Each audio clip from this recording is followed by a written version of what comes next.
All right, today we'd like to talk about a load center and the parts that the load center consists of. This is the main breaker. So this is the feed coming from the outside meter right here. This is L1 and L2. This is the neutral. And as you can see, the neutral bus is also joined in residential at the same potential as ground. So this is the main breaker that provides power to all the sub breakers. So here's a double pole single throw. So we have 3 double poles, and we have single pole breakers.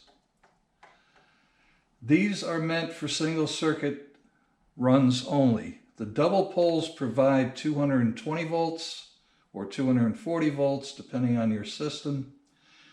The single pole breakers provide 120 volts. The reason why I have this panel open is because I'm getting ready to install a protection device for surges. So electrical surges, FP&L, losing power and then immediately turning it back on again. So this device will actually get installed along with these terminals here. So I've got a little bit of work to do before I'm ready to do that. But while I had this open, I figured that it'd be a good time to talk to you about it. And also you notice this is a low voltage transformer. This provides the 24 volts for my doorbell.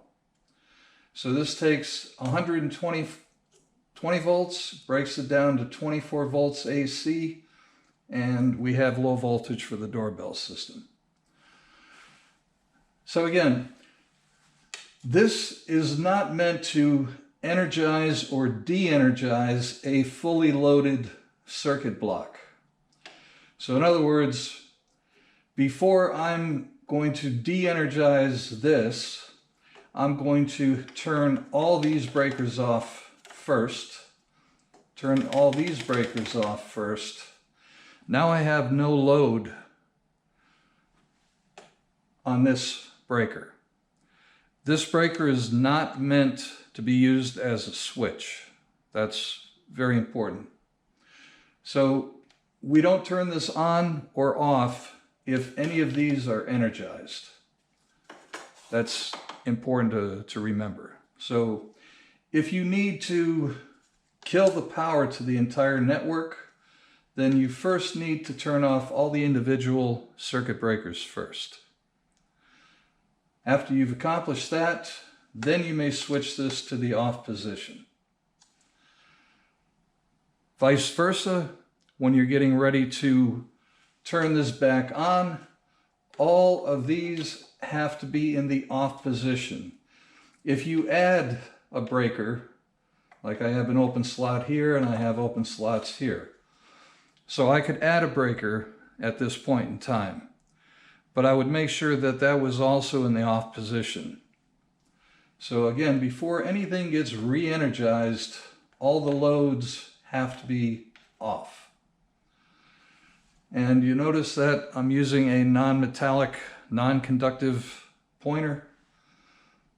So anytime that you're working in and around a power panel like this, you've got your voltmeter.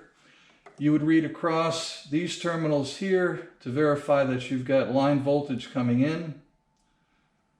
This is your neutral, so if you go from L1 to neutral, you should see 120. L2 to neutral, you should see 120 as well. Across L1 and L2 should be 240 or 220. That transfers down here. This is a shield. This is a direct bus bar.